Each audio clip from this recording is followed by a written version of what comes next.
జగిత్యాల జిల్లాలోని మల్లాపూర్ మండలం వెంకట్రావుపేటలో ఆయుర్వేద ఆసుపత్రి నిర్వహణ కష్టతరంగా మారింది. గ్రామీణ ప్రాంతాల్లోని పేద ప్రజలకు వైద్యం అందించాలన్న ఉద్దేశంతో 2 సంవత్సరాల క్రితం బస్ సెంటర్లో ఒక గదిని ఏర్పాటు చేసి సేవలందిస్తున్నారు. ఒకే గదిలో వైద్యురాలతో పాటు సిబ్బంది, మందులు ఉండడంతో ఇబ్బందులు తలెత్తుతున్నాయని, వచ్చే రోగులకు సౌకర్యాలు కల్పించి నూతన భవనం ఏర్పాటు చేయాలని వెంకట్రావుపేట గ్రామస్తులు కోరుతున్నారు. జిల్లాలోని ధర్మపురి నియోజకవర్గంలో గోదావరిపై ఉన్న ఎత్తిపోతల ప్రాజెక్టు ఈ యాసంగికి రైతులను ఆదుకుంటున్నాయి. రాయపట్నం, తిమ్మాపూర్, రాజారాం, జైన్, దంతాపూర్, ఆరేపల్లి గ్రామాల్లో రోళ్లవాగు కాలువ చివరి భూములకు నీరందకపోవడంతో ఎస్ఆర్ఎస్పీ ప్రాజెక్టు నుంచి 1 టీఎంసీ నీటిని గోదావరిలోకి వదిలిపెట్టారు. నదిలో నీరు రావడంతో ఎత్తిపోతల పథకాల ద్వారా రైతులకు నీరందడంతో 5,000 ఎకరాల వరకు వరి పంటను సాగు చేస్తున్నారు. రైతులకు ఇబ్బంది కలగకుండా ధాన్యం కొనుగోలు పూర్తి చేసే విధంగా అన్ని రకాల చర్యలు చేపడుతున్నామని జిల్లా గ్రామీణాభివృద్ధి శాఖ అధికారి రఘువరన్ తెలిపారు. జిల్లాలో 133 ఐకేపీ కేంద్రాలు ప్రారంభించామని,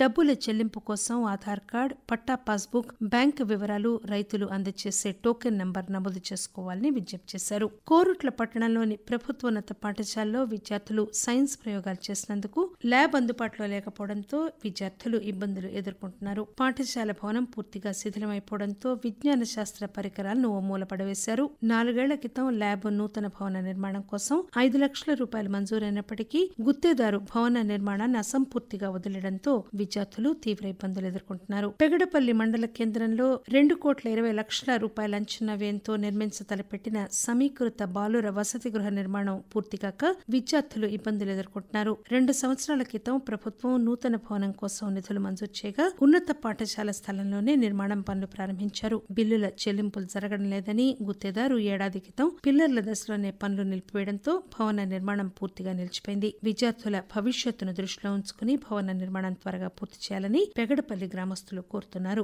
జిల్లాలోని కోరుట్ల పట్టణం కల్లూరు రోడ్లోని జిల్లా పరిషత్ బాలికల ఉన్నత పాఠశాలలో సరిపడా తరగతి గదులు లేకపోవడంతో విద్యార్థులు ఇబ్బందులకు గురవుతున్నారు. తరగతి గదుల నిర్మాణం కోసం 2 ఏళ్ల క్రితం ప్రభుత్వం 1,50,00,000 రూపాయల నిధులు మంజూరు చేసింది. G+1 పద్ధతిలో 5 తరగతి గదులు, డైనింగ్ హాల్ పనులు ప్రారంభించి బిల్లులు రాకపోవడంతో గుత్తేదారు మధ్యలోనే వదిలేశారు. ఏడాది గడిచిపోగా తరగతి గదుల కొరతతో విద్యార్థులు వరండాలో చెట్ల కింద కూర్చుని విద్యాభ్యాసం చేయవలసి వస్తోంది. వేసవి సెలవుల్లో అయినా పనులు పూర్తి చేయించాలని విద్యార్థుల తల్లిదండ్రులు కోరుతున్నారు. జగిత్యాల జిల్లాలో భూగర్భ జల మట్టం వేగంగా అడుగంటుతుండటంతో కర్షకులు కలవరపడుతున్నారు. శ్రీరామ్ సాగర్ కాకతీయ కాలువ జిల్లాలోని జోన్ 2, జోన్ 1 లైన్ ద్వారా ఆయకట్టుకు ఇదివరకే సాగునీటిని అందించారు. ఉష్ణోగ్రతలు పెరగడం, వరద కాలువ, గోదావరితో పాటు చెరువులు, బావులు, బోర్లలో నీరు అడుగంటడం ఆందోళనకరంగా మారింది. జిల్లాలో గత ఫిబ్రవరి నెలలో సగటున 4.86 మీటర్ల లోతున జలమట్టం ఉండగా మార్చిలో 5.24 మీటర్ల లోతుకు పడిపోయింది. కొడిమ్యాల మండలంలో 11.95 మీటర్ల లోతులో భూగర్భ జలాలున్నాయి. ఆలస్యంగా నాటు వేసిన ప్రాంతాల్లో ఏప్రిల్ చివరి వరకు నీటి అవసరం ఉంటుందని, నీటి మట్టం తగ్గుతున్న కారణంగా నీటిని వృధా చేయకుండా సద్వినియోగం చేసుకోవాలని భూగర్భ జలవనరుల శాఖ జిల్లాధికారి జి నాగరాజు రైతులకు సూచించారు. జగిత్యాల జిల్లా ధర్మపురి గోదావరి నది కాలుష్య కేంద్రంగా మారింది. ఇసుక తవ్వకాలు ఇష్టారాజ్యంగా సాగడంతో పలు చోట్ల గుంటలు ఏర్పడ్డాయి. పట్టణంలోని మురుగునీటి ప్రవాహం నేరుగా ఈ గుంటలోకి చేరుకోవడంతో భక్తులు అక్కడే స్నానం చేయడం వల్ల ఇబ్బందులు పడుతున్నారు. అక్రమంగా ఇసుక రవాణా చేసే వ్యక్తులపై తగిన చర్యలు తీసుకోవాలని, ఇప్పటికైనా అధికారులు స్పందించి భక్తులు స్నానం చేసే జలాలను పరిశుభ్రంగా ఉంచాలని కోరుతున్నారు.